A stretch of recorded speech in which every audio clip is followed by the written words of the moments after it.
What is Yeah. your business and Dan Fernandez's business speaking to a resource person? Under Why oath. would you do that? Because he has something to say. Yeah. So, na gano'n naman kami, okay, we talk to him. But what you did was wrong. That immediately put color and bias into the resource persons. Ba, What diba? is the business of two representatives speaking to a police colonel who is meant to be under oath, Under give his resource person. testimony? You should not have spoken with him.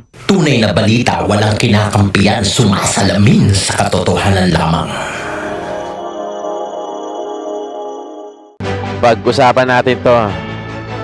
Congressman Manila 6th District Kong Abante pinasag ni Miss Karen Davila. Dito natuwa ako dito kay Miss Karen. Dito lumabas yung kanyang galing sa pag-interview. Magandang gabi sa inyong lahat. Siyempre, Joe Malone TV kasama nyo dito. Araw ng Linggo, November 3 sa atin dito sa Pilipinas. Shoutout sa lahat ng mga viewers natin, mga major sponsors natin, yung mga nagpapadala ng GCash. Thank you so much. Highly appreciated dan. Lahat yan, siyempre, maraming salamat sa pag-share ng blessing nyo. Eto na. Pag-usapan natin, ito nga, nahahuan ito kasi ito meron kasing issue si Congressman Dan Fernandez, pati na rin ito si Congressman Abante, na kinakausap nila yung isang resource person, yung police. At sinasabi nila na ganito ang, i-confirm mo lang, parang ganun, i-confirm mo lang. Ang sinasabi naman ni Karen dito, during doon sa interview nila na, bakit allowed ba ang mga kongresista na kausapin ang resource person under oath, 'di ba? Yung prior to that, 'di ba? Kasi parang ang gustong palabasin, di umano na parang gustong i-confirm ni sabihin daw na i-confirm nga yung sinabi ni General Garma, 'di ba? Panoorin natin kung paano basagin ni Miss Karen Davila itong Manila 6th District Congressman Abante. All right, we have with us now on Hot Copy House Quadcom co-chairman and Manila 6th District Representative Benny Abante. Representative Abante, good morning to you. Tawa-tawa ka pa dyan. Babasagin ka ni Karen Davila. Good morning, Karen. Good morning to all of you there watching this channel right now. Thank Kung paano mapapahiya to. you. All right, so let's go straight to the point. Did bilis, you Yeah. and Representative Dan Fernandez instruct Yan Police Colonel Hector Grijaldo Yan na. to confirm the reward system in Davao, in effect asking him to lie? I already made a statement that there is no truth to the accusations of Kenneth Grinaldo, that I forced anyone or we forced anyone to sign any affidavit in exchange to favors or the possibility of promotions. And that is what I said in the media, Karen. All right, but this is the point, I do not know Representative why- Abante. Wait, I do not won't know why- let that go. I Yan na, won't yan na, let yan na. that go just yet. What is Yeah. your business Mm. and Dan Fernandez's business speaking to a resource person? Under Why oath. would you do that? He was actually a classmate of Colonel Garma.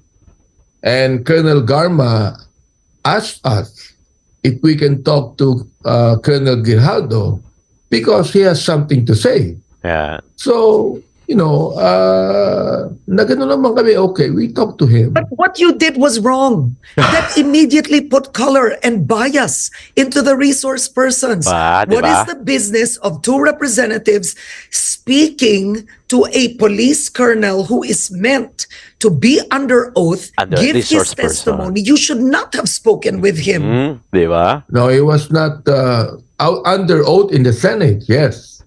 But when we talked to him, we were talking to him in response to what Colonel Garma said. No, but in the end, he was going to speak in the Quadcom. They are under oath in the Quadcom, correct? Yes, that's true. Yes. Yes, so why would you But we speak never- to... we never- No, the point is this, Representative Tapang ni Abante. Karen, Yes, no? Do you, in the lower house, do you all speak to your resource persons before they attend the hearing? Yan.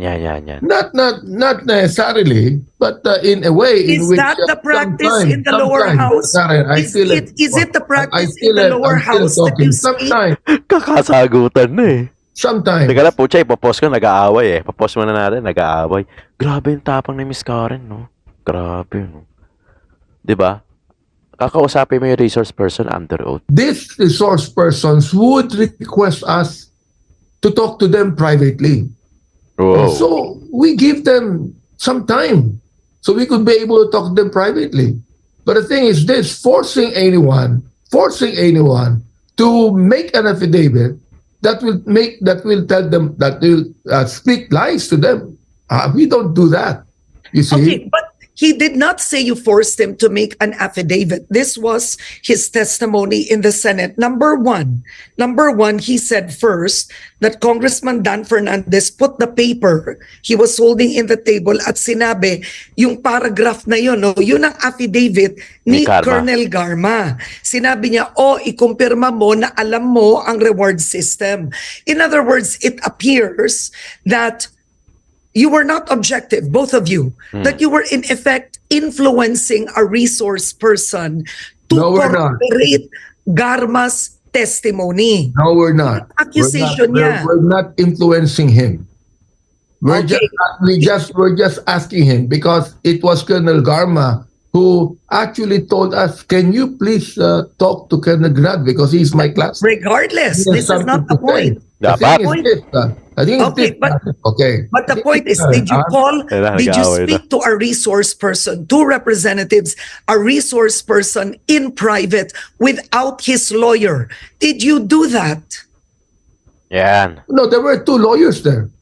You see His that? lawyers. He could be able to call his lawyer too if he wanted to. No, that's Dapat not the hindi. point. When you The thing spoke is, with him, spoke with him, was he alone? The point is this, Karen. Dapat andun yun, no? No Lawyer. force was given. The point is this. We did not tell him. We did not actually force him to make an affidavit. We did not force him to say that he agrees with Garma. All right? We did not do that. Oh. We were just Representative polite enough No. because they wanted to speak to us. We're just polite enough to be able to give them the room for them to say something. Okay. Another testimony he said in the Senate during that conversation, tinanong mo pa, ilang taon ka na lang sa serbisyo? Yun. Baka pwede ka bang general? Mm. Was there a part of the conversation that went this way? That's a lie. The thing is, why would people believe a Tatawa si killer Karen sa'yo eh. who would say those things? Tatawa But si why would Karen they sa'yo. believe you? Even This at the was Quadcom. highly inappropriate. The point is, Representative Abante, is this. Yan. You and Representative Dan Fernandez Yari ka put ngayon. the results of the Quadcom in a compromising situation. It affected the credibility by speaking to a resource person privately. I don't think so. I mean, we will still pursue the truth, and that is what we want to say. We Okay. want to pursue the truth on these things, and I don't think that people would just believe a killer telling lies in the Senate committee. Well, don't believe that the previous government used killers to testify against former Senator Laila de Lima. That was believed We're in not talking about the previous committee hearings. We're talking about the hearing now. Okay, so my question is this. My question, no, Representative, if you're saying why believe the statements of a killer instead of yourself, why even use him as a resource person?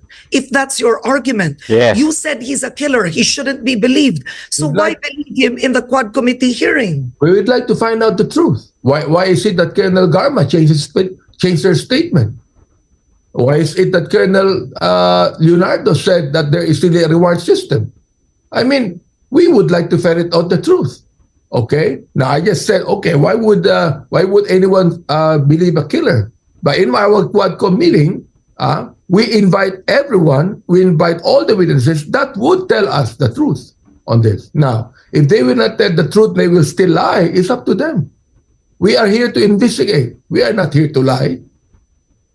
At the end of the day, Representative Abante, why should the people believe now that what he told in the Quadcom hearing is true, Yan. that he knew of the reward system, and in the Senate, he would lie by saying that he was asked to confirm it That and is already, corroborate it? Karen, that is already expected. I mean, we know for a fact that anyone that would go to the Senate would perhaps, change their statement. That is already expected, Karen. But why would he do that? What's in it for him? He's a police colonel. He doesn't want a promotion. If he wanted a promotion, possibly, he would have stuck with the story that he knew of the reward system. Given I don't know. Maybe given the political environment today, but yet he goes to the Senate and risks actually by saying they asked me to lie. I don't know, but perhaps he's there to protect the president. Perhaps he's there to just agree with the president, with the former president. Nawala yung angas ni Abante. do not know. We do not know what is in the mind of any person. We expect that to happen, you see. Okay, so you've denied it, so it becomes he said, she said. In this case, he said, but at the end of the day, looking at your actions and Representative Dan Fernandez's actions, have you learned a lesson not to speak with resource persons before a hearing? Perhaps, Karen, perhaps in that way, we were taught a lesson. Sa amin lang, we are just giving them room. Okay? Walang anumang coercion dito. Walang anumang promise of promotion dito. We cannot even promise promotion. Who are we anyway? Pero ginigisa-gisa talaga nila si Duterte, di ba? See, we just want to let the people know the truth about the EJ case. Mas matindi ang EJ case rather more than any statement of any police officer. Okay, but at the end of the day, by meeting with a witness, a resource person, you have two sitting representatives, you are co-chairman of the hearing. People can perceive that as undue influence.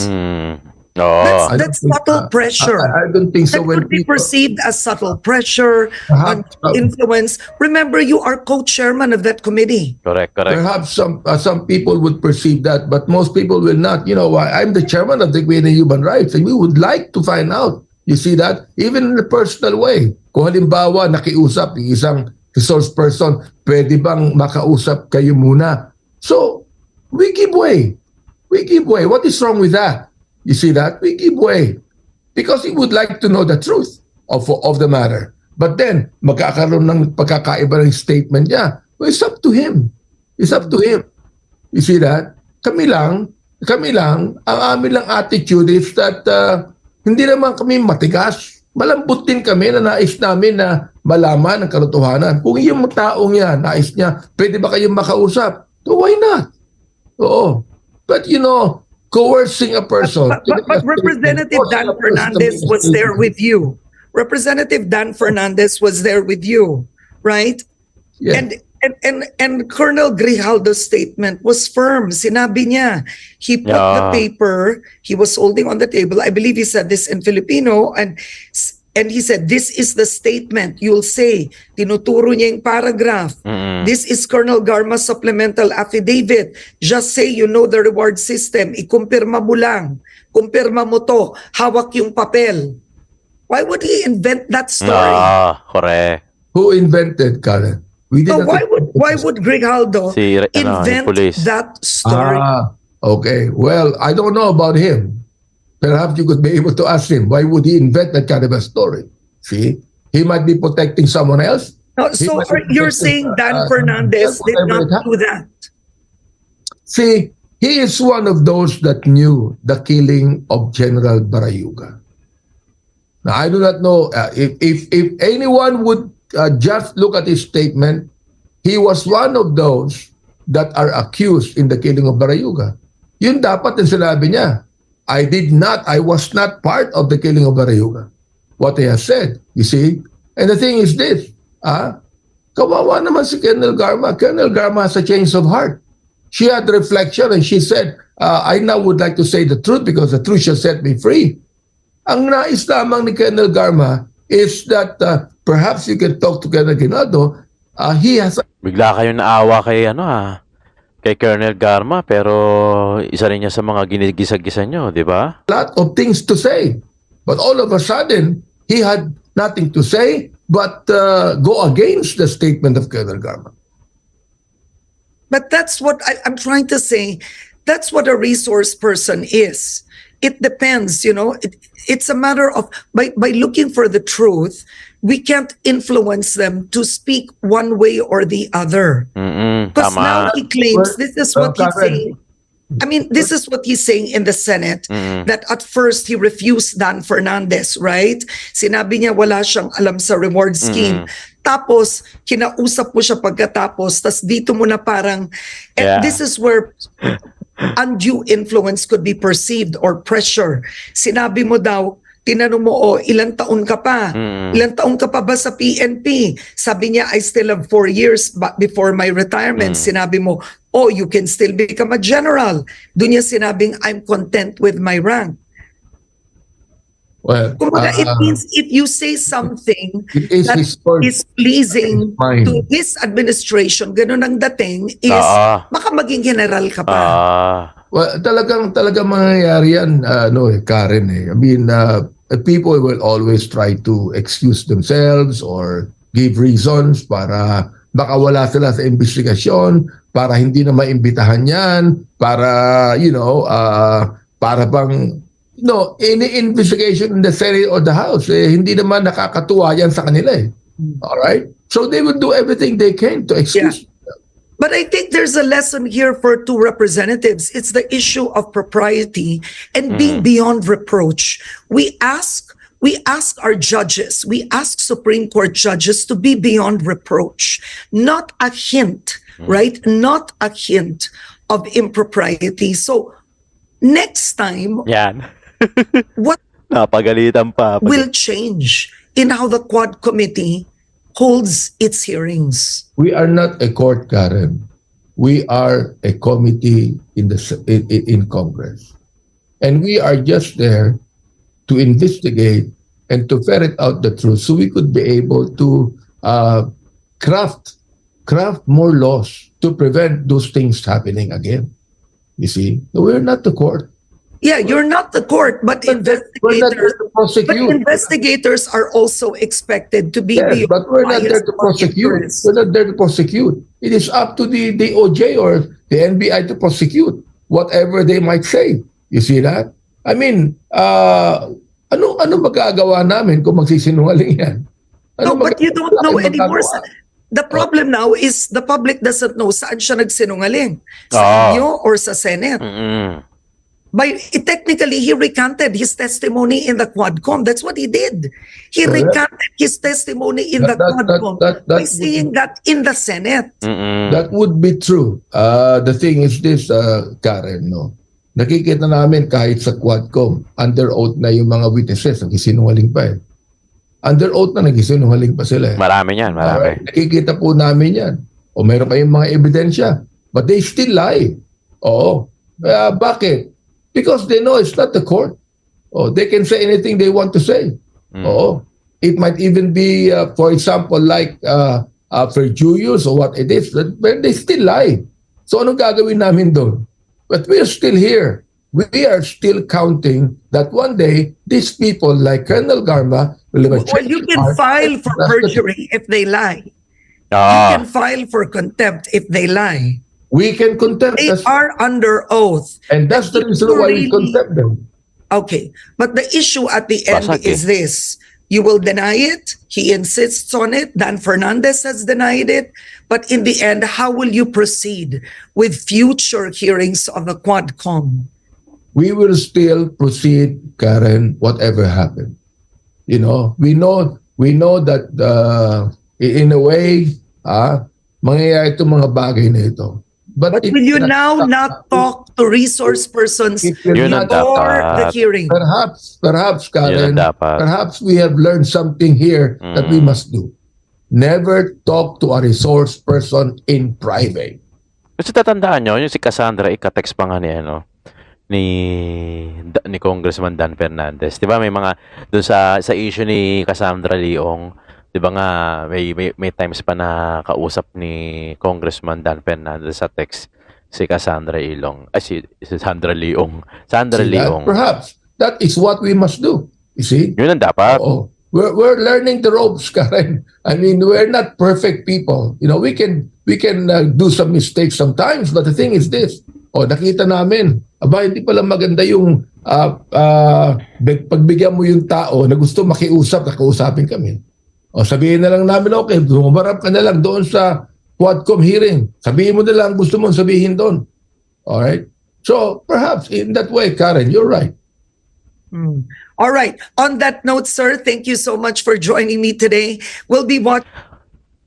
Hindi kasi dapat no? Kung ako tatanungin, dapat hindi talaga pinakausap yung mga resource person privately before the hearing. Kasi kahit wala man kayong pag-uusapan, nagkakaroon ng issue Di ba? Nagkakaroon ng mali siya. Kaya mas maganda doon na lang, harapan na lang. Kaya hindi ko maintindihan kung bakit may kinausap pa nila ng ganun. 'Di ba? Yung iba gaya ni Cassandra Leong, ka-text niya si Kong Fernandez, 'di ba? Meron 'yan meron 'yan. Aminado sila diyan kasi nakikita pa nga nila yung usapan, 'di ba? Pero kung ako tatanungin, dapat hindi talaga. Kasi magkakaroon lang ng issue, mapagdududahan lang whether na nagbibigay ka ng advice, whether na mismo yung resource person nakikiusap na kausapin o mag-usap muna before humarap sa Quadcom. Nagkakaroon lang ng issue, gaya niya, nagkaroon nga ng issue. Whether it's true or not, 'di ba? Pero statement kasi nung nung pulis kasi yun na kinausap siya nung neto ni Congressman Abante saka ni Congressman Dan Fernandez. Tapos syempre, ito naman si Congressman Abante, syempre, saka si Congressman Dan Fernandez, syempre, sila naman, sinabi nila yung totoo na hindi naman nila kinausap. So, magkakaroon ng issue, gaya niya, nagkaroon nga ng issue. So, dapat talaga, ngayon, yung nga sinasabi ni Miss Karen Davila na dapat talaga, wag na kung ganun ba talaga practice, no? Dapat hindi talaga hindi talaga kausapin sa privately bago humarap, lalo-lalo na yung mga naka-under oath. Alright? Nga ba mga kayon? Kung ito talaga si Boy Dila, nabasag tuloy ni Miss Karen. Okay mga kayon, maraming salamat sa pagkikinig dito sa atin sa Jomalon TV at antabayanan nyo yung mga susunod natin ng mga reaction video. Baka bukas na to, November 4, Monday. Alright mga pamangkin, maraming salamat. Tunay na balita, walang kinakampihan, sumasalamin sa katotohanan lamang.